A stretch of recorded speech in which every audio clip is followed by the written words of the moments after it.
This is the Greg Bedard Patriots Podcast with Nick Cattles.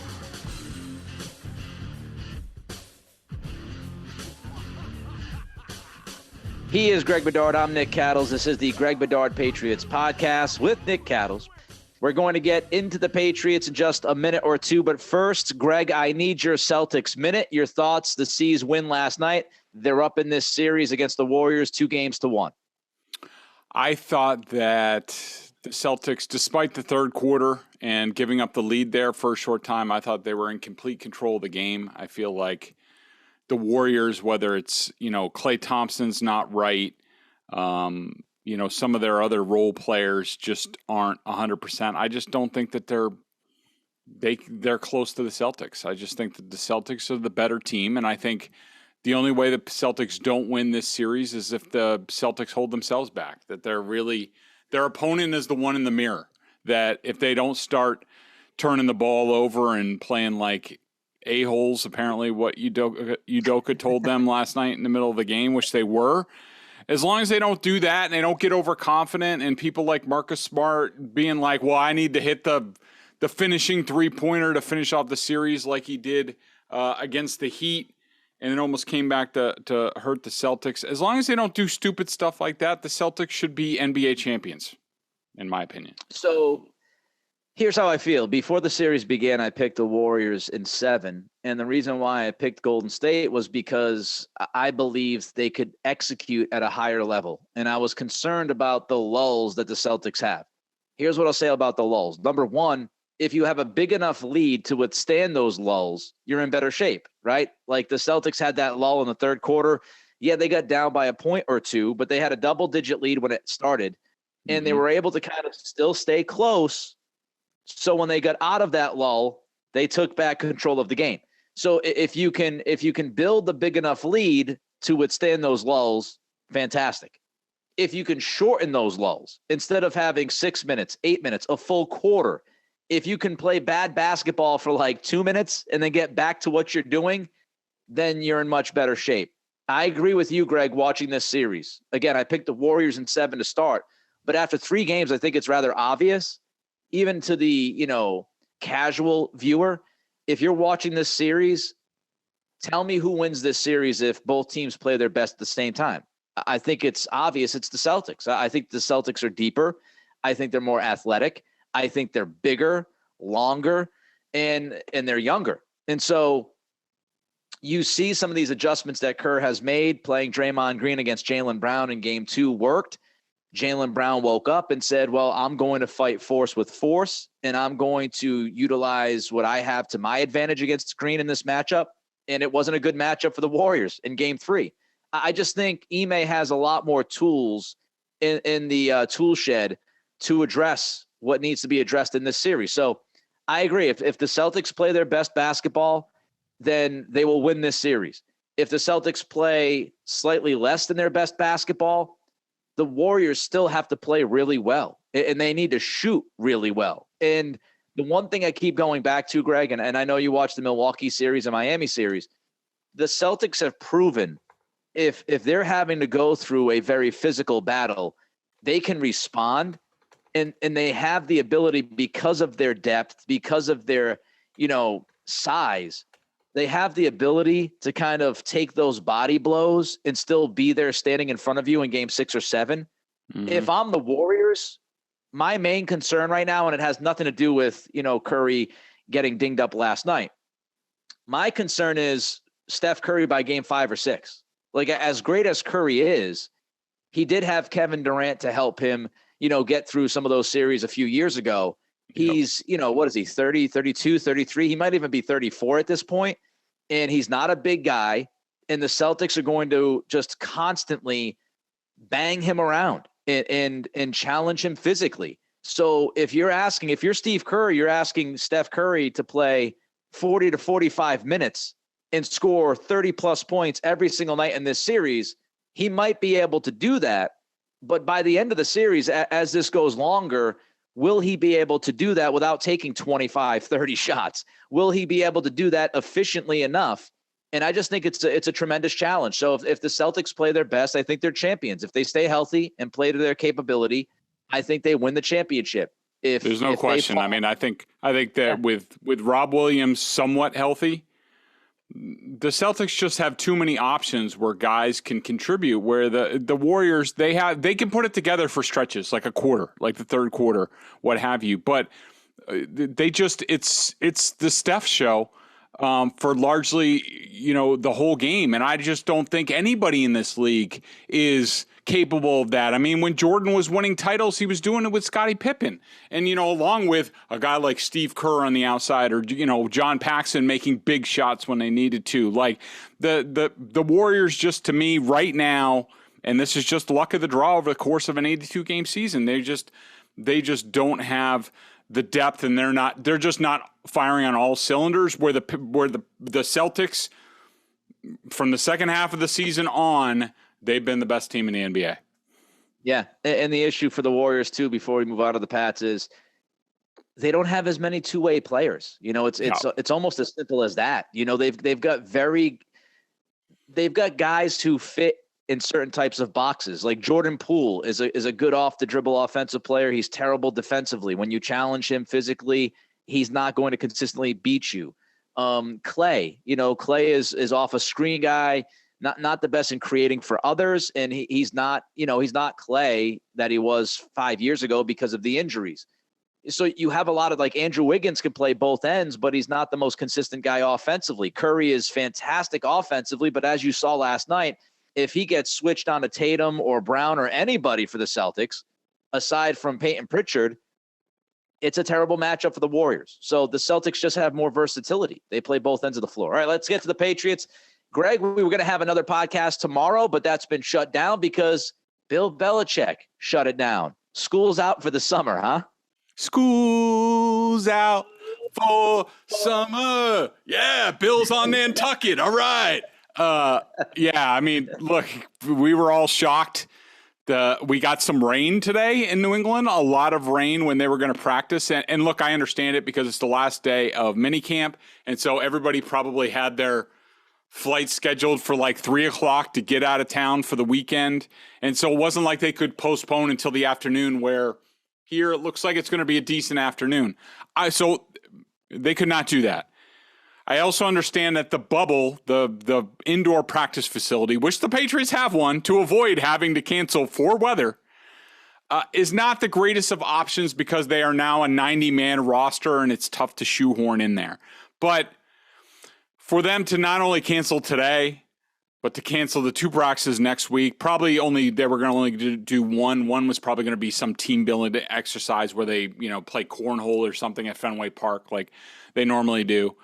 I don't know. It's a little disappointing considering all the changes that they have, all the new players, big rookie class, guys coming back from their second season, somewhat of a new offensive scheme, or at least new offensive play callers. You would have liked to have seen them get into, get as much practice time as they could.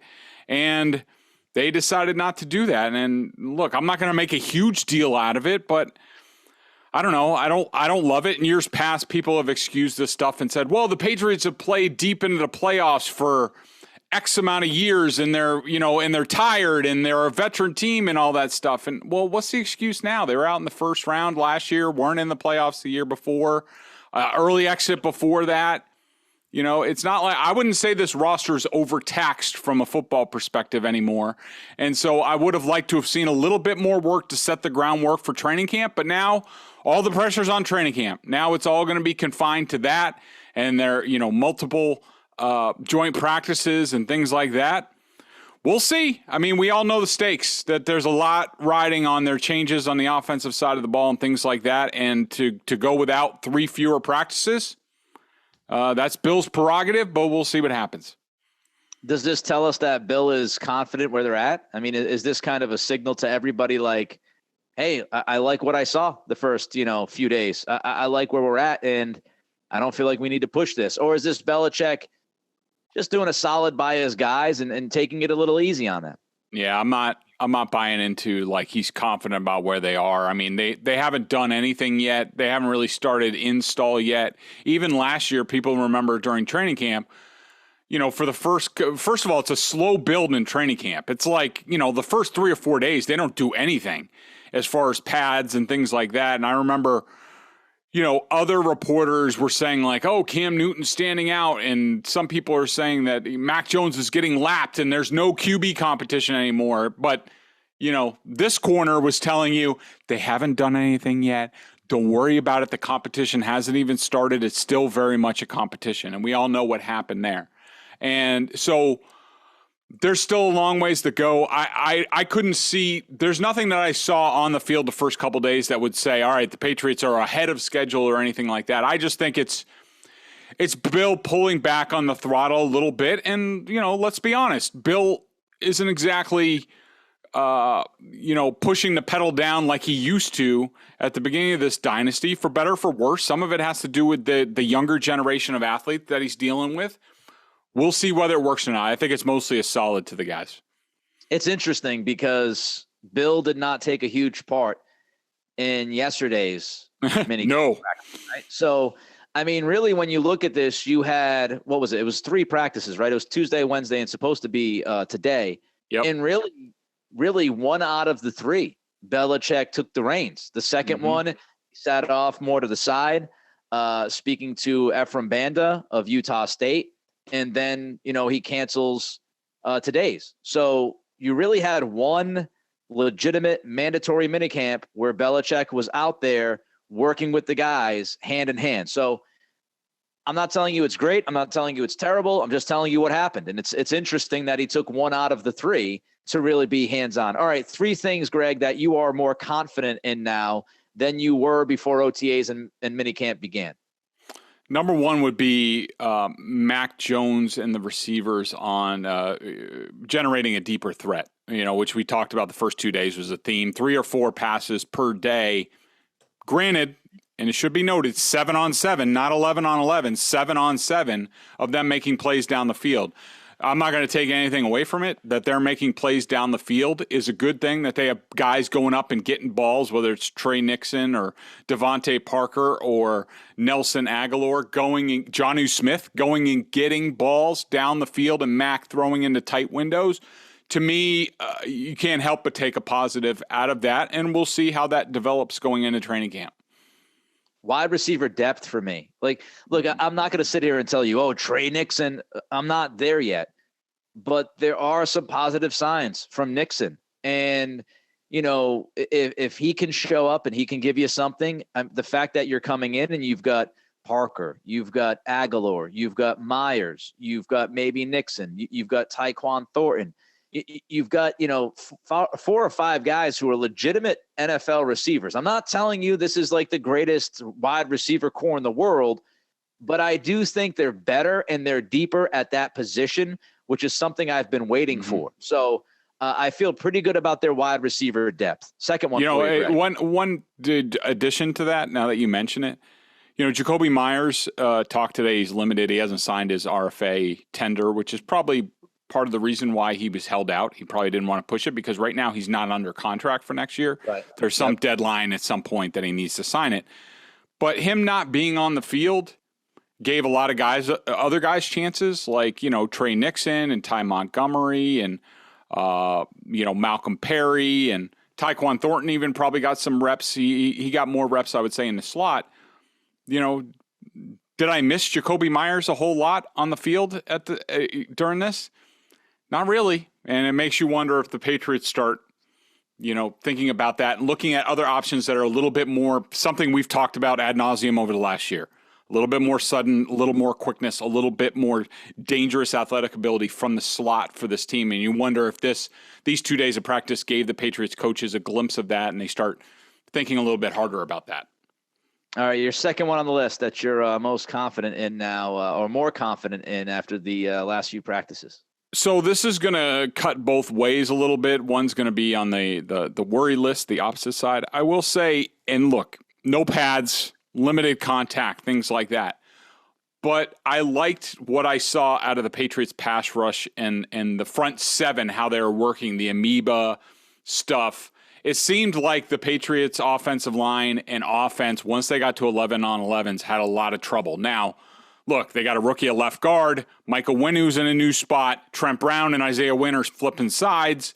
So a lot of inexperience where the guys are learning new spots on the offensive line, so that might be part of it. But I thought the pressure from the second level, I thought mixing in the safeties into the pressure in the front seven, to me was encouraging. So I felt a little bit better about that. Even with Matthew Judon basically doing not much in this camp, I thought the pass rush looked pretty good for the underwear Olympics. My three things are all offense. And I think big umbrella, the offensive approach, and I'll explain. First of all, it seems to be more simplistic with the terminology, which I think is something that they desperately needed to do at some point because the terminology was crazy for this system. And we saw it affect guys that came in. We saw it. And I don't know if Belichick, I think it's a confluence of things. I think McDaniel's leaving, bringing in Patricia and Judge and having those guys have the handle on the offense. It's easier for them to disseminate the information and relay the play call and stuff like that. B, it might have been somewhat of an epiphany for Belichick last year when he had all of these new toys and not everybody was, on the same page at all times, especially Jonnu Smith. And maybe Belichick said, it's time to kind of make things a little bit more simple for these guys coming into this system. So I think it was a necessary step to take. It should have been taken a long time ago. I think their offense has evolved. We've talked about it. Not that they're going to be an exclusively zone running team, but you've seen some of the zone concepts, taking the fullback out of the mix, maybe using their wide receivers, running the football a little bit more. So it seems like they've been, they have a little bit more evolution offensively, which means also that I think they're going to be a little bit more versatile and a little different. So I think the overall offensive approach, at least the idea, the thinking of it going in, I agree with. And I'm actually more confident in this offense with the skill position players, at least in the quarterback, working at maybe a higher level than I expected going back a couple of weeks ago. What's your third one, Greg? Jake Bailey. I thought he was. I know. He was clearly one of the best players on the field, and clearly he was injured last year because it looked like night and day what we saw out of him. It looked like he was back to his rookie self, and everybody looks at his cap number of $4+ million, just like, oh, are you doing that for a punter? If he punts like that in the season, hell yeah, I'm paying that. Because I think this offense and defense, and I think this team is going to need all the help at the punting position that they can get. And I could tell you, whoever it was, Jake Julian is the undrafted free agent. It looked like you punting out there compared to Jake Bailey in this thing. So there is no, I don't see much of a competition going down during training camp at this rate.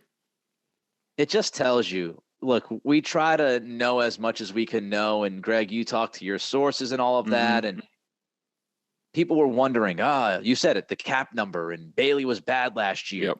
Sometimes we just don't know what's happening behind closed doors. And absolutely. This is one of the things where, like, Belichick has inside knowledge. He goes, no, you know what? Bailey was punting all year last year through an injury, and he actually gutted it out for us. And, if he's healthy, he's going to be a stud. And that's just something that I wouldn't know and you wouldn't know. The last thing I'll say, the last thing that I'm confident in more now than I was maybe before is Mac Jones. And it's not because he tore things up in shorts and a t-shirt. It's just, it seems like, and this shouldn't be a surprise, but I wanted to see it. Mm-hmm. He's doing all the right things to be better. He's in better shape. He went to Tom House. He, according to you and some others, looks like he has a little bit more zip. I don't want to go too crazy and say he's, Matthew Stafford, or Aaron Rodgers throwing 99-mile-an-hour heaters out there. But if you wanted Mac to take that step in his second year, there's nothing within Mac's own control, not offensive play calling, none of that, which I'm sure we'll get to more and more and more. But up to Mac, what could he do? They say control the controllables. He controlled the controllables. He did everything that he could from an individual standpoint to get better, and it looks like it's translating on the field. So if you were hopeful to see Mac take a step, so far so good in that category, and it looks like he cares about this like we thought he did.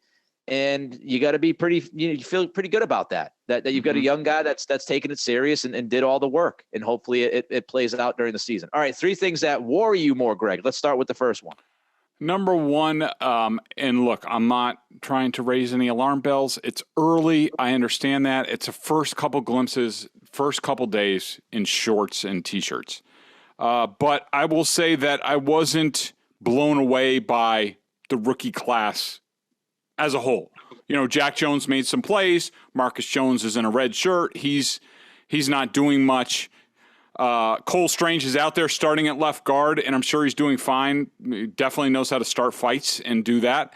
Some of his blocking, I do worry about him.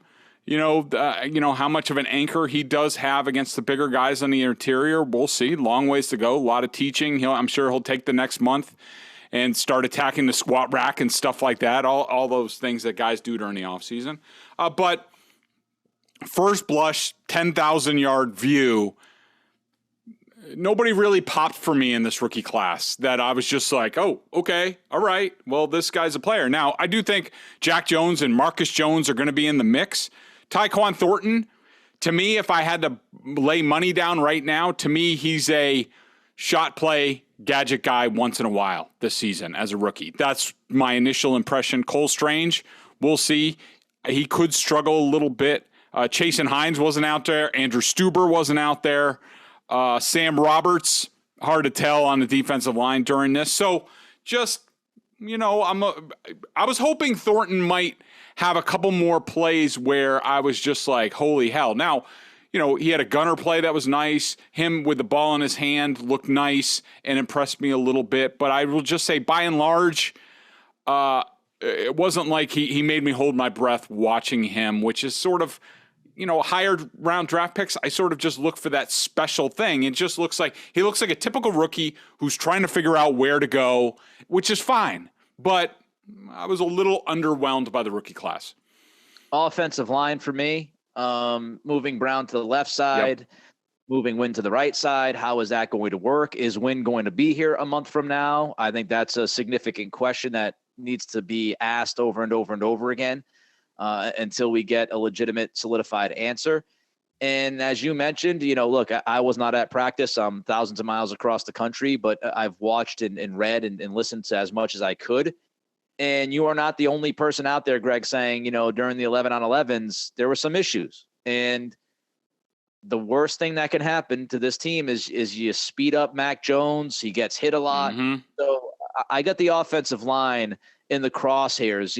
Andrews has been dinged up a little bit. Like you said, Hines did not get out there. Stuber didn't get out there. How is your depth? So I've got some questions on the offensive line. Second one for you, Greg. That's my number 2, the offensive line. And it goes with the pass rush. The pass rush was effective. Now, how much was it with the pass rush or how much was the offensive line? And, we're talking about Trent Brown. There are questions about all these guys. Trent Brown, can he really play left tackle, with his durability issues and his age and his size and things like that? Can he do that still at a high level? I don't know. Cole Strange, is he really ready to be a upper level left guard and replace like a, Joe Tooney was there 2 years ago and, who was there? Can he even approach what Teddy Karras did last year? I don't know. I can't tell you definitively that he's going to be as good as Teddy Karras was last year. David Andrews, is he still the same guy? He was limited in practices. Michael Wenu, last time we saw him play guard, he got benched for Ted Karras. Is it better on the right side? Is he more comfortable a year out? I don't know. Isaiah Wynn, is he even here? I don't know if you saw his press conference, Nick, but I don't know. My first blush watching it was like, if I can get somebody to take this guy, goodbye. Like, he obviously he puts the voluntary and voluntary minicamp. He obviously is just like from last year. Oh, it's voluntary. This year it's voluntary. Yeah, okay, fine. You make those decisions, but I'm going to make what's best for my football team. And you are a first round pick on a 5th-year option.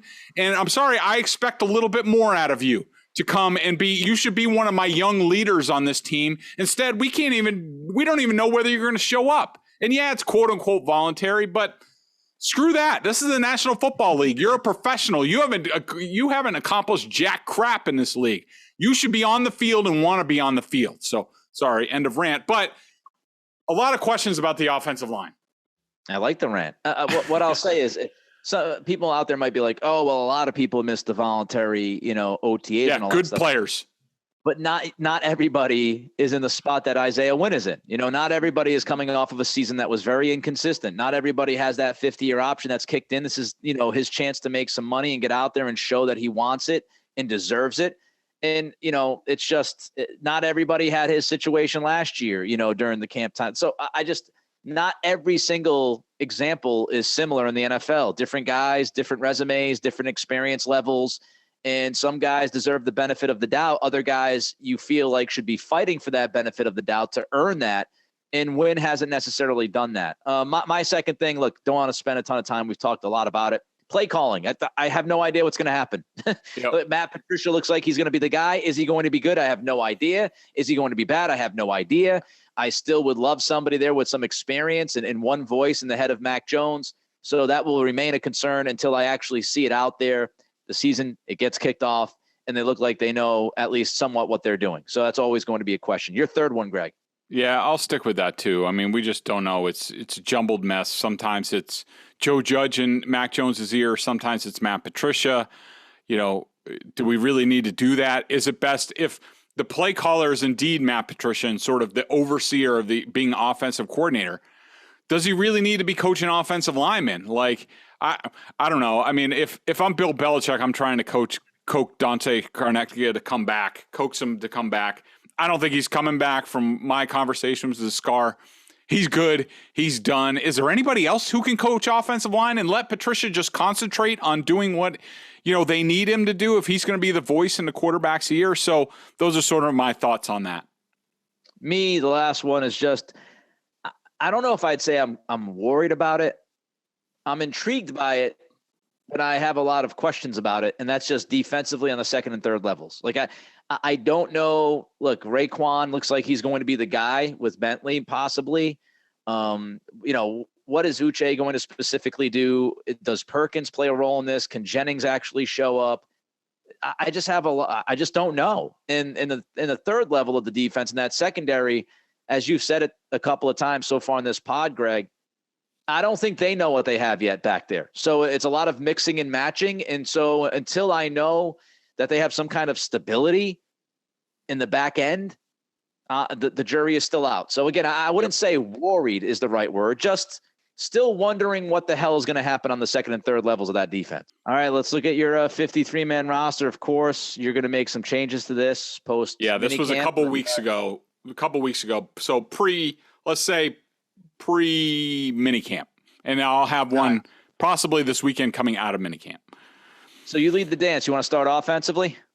Yeah, let's just go through this real quick. So right now I have all three quarterbacks sticking. I think that Zappe, considering where they drafted him, he's on the roster. The only question is, is it Hoyer? And remember, there's a whole bunch of different roster mechanisms. Remember last year, Nick Folk and Brian Hoyer weren't on the initial roster, and they did the activation thing, and there's different rules, which if you go on BSJ and you look for my column, I go through all the changes, with the roster. So there will be a bunch of that nonsense for part of the year. So it's hard to really narrow down where they're going. But I think in general, I think they need all three guys. I don't think Zappe's going to be ready to be the backup. You could use Hoyer to sort of be assistant offensive coordinator, instruct Joe Judge and Matt Patricia on what's going on.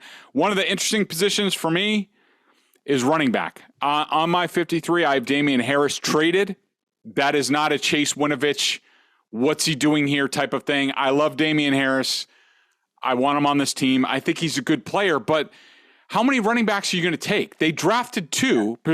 As long as there's not an injury, those two guys, look, Kevin Harris could maybe slip through. He was a later round draft pick, but I think both of them stick. How many running backs are you going to keep? You're going to have Ramondre Stevenson, and you're going to have a pass back, whether that's James White if he's healthy or J.J. Taylor. So that's four. They usually keep four.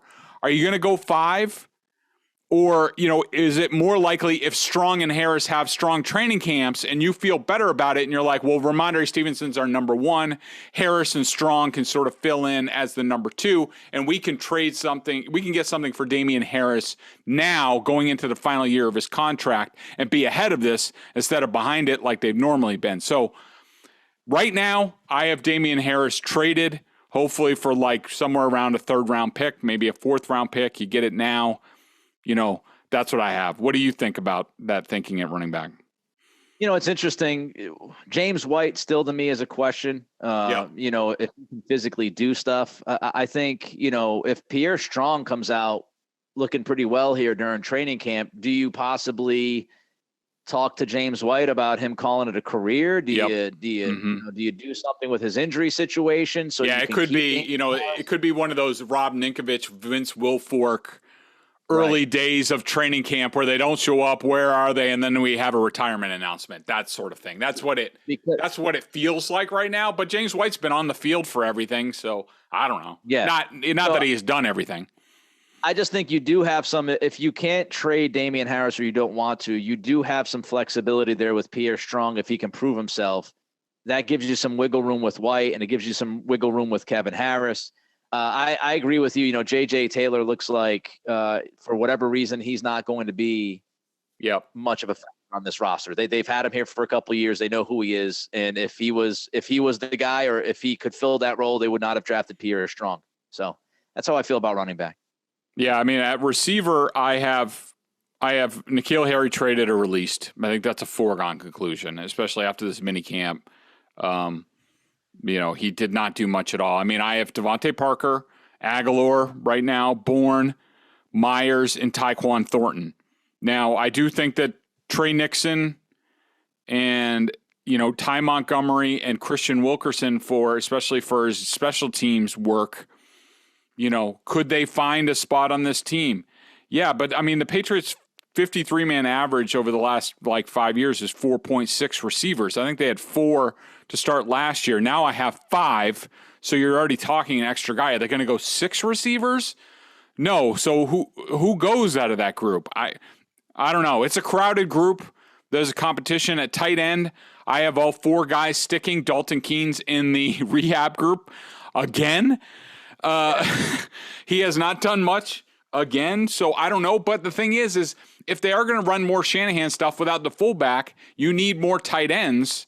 They're going to be on the field more as H-backs and things like that. So I think you need 4. Maybe you get by with 3 if you cut Dalton Keene and you go with Asiasi, that sort of thing. And then I have the status quo pretty much at tackle. I have Wynn, Brown, Haran, and Cajuste. I don't think they're going to find a trade for Isaiah Wynn, so I think he's here playing out the string.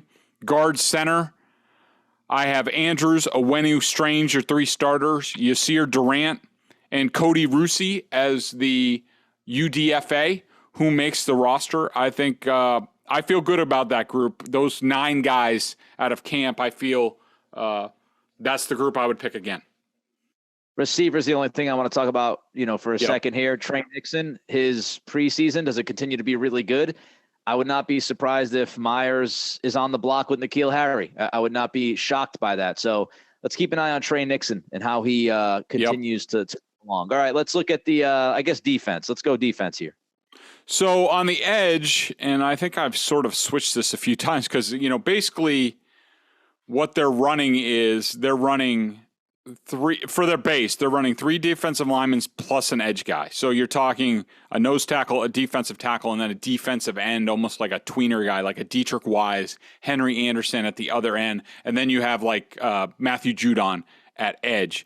So on edge/end, I have Judon, Wise, Uche, and Perkins. I have cut Henry Anderson and Anthony Jennings. Now, looking at minicamp, you would say those 2 guys are on the roster. Good luck finding spots for both of those guys. On the interior, I have Guy, Godchow, Barmore. Those 3 are almost givens. And then Carl Davis. Do you let go of a Carl Davis who's really the only Godchow backup there and keep somebody else on the edge? I don't know. Off the ball linebacker, This is going to be a tough group because this group, along with the cornerbacks, they are basically, Nick, when you watch practice, it's basically like, like one of those bingo games where they're just like, they have a bunch of ping pong balls in the thing and they're just picking them out. And so you don't know. To me, there's no rhyme or reason. And like, you could tell that they like all of these guys in some respect. Now, at the end of the day, for the 53-man roster, who do they like the most? But I have Bentley, McMillan, who I would say right now, you would say those are the two starters. Then you have Cam McGrone and Mac Wilson. Mac Wilson, yes. Cam McGrone, we talked about it yesterday. I would say he's more on the third team, scout team type of guy, behind guys like Jelani Tavai, Harvey Lange. How does that shake out? Do they keep an extra guy at off the ball linebacker? And could that guy be Anthony Jennings because he's a linebacker edge type of guy? All a bunch of different combinations. So I don't know if you have any comments on those spots as of right now. No, I mean, I think we roll. I'm a little short on time, so let's just jump to the secondary here. So cornerback, same sort of thing. I mean, I have 6 guys at cornerback, which is a lot for this team. Normally their average is 5.6. I have Butler, who I think his roster spot is in doubt. I think he's in competition for a roster spot. He's easily cut. Jonathan Jones is here. Terrence Mitchell is here. Jalen Mills is here. Marcus Jones and Jack Jones. Now, I have cut Sean Wade. I think it's Malcolm Butler or Sean Wade, in my mind, who sticks on the roster. Because at safety, you have McCourty, Phillips, Duggar, and Peppers. I'm cutting Miles Bryant, Joshua Bledsoe. Those guys have been on the field. I don't know, Nick. I think it's all up in the air between linebacker, cornerback, and safety. I could not tell you right now who I think is the leader in the clubhouse and who I feel strong is going to make this team. I think Malcolm makes it, just my gut. But a lot of decisions to be made. Lots of decisions to still be made. It's going to be a very interesting camp. He is Greg Bedard. I am Nick Cattles. It's the Greg Bedard Patriots Podcast with Nick Cattles. We will be back next week to talk more Patriots. I'm sure Greg will have his 53-man roster fired up by then. Until then, have a fun weekend. Be safe, be good, and be healthy, everybody.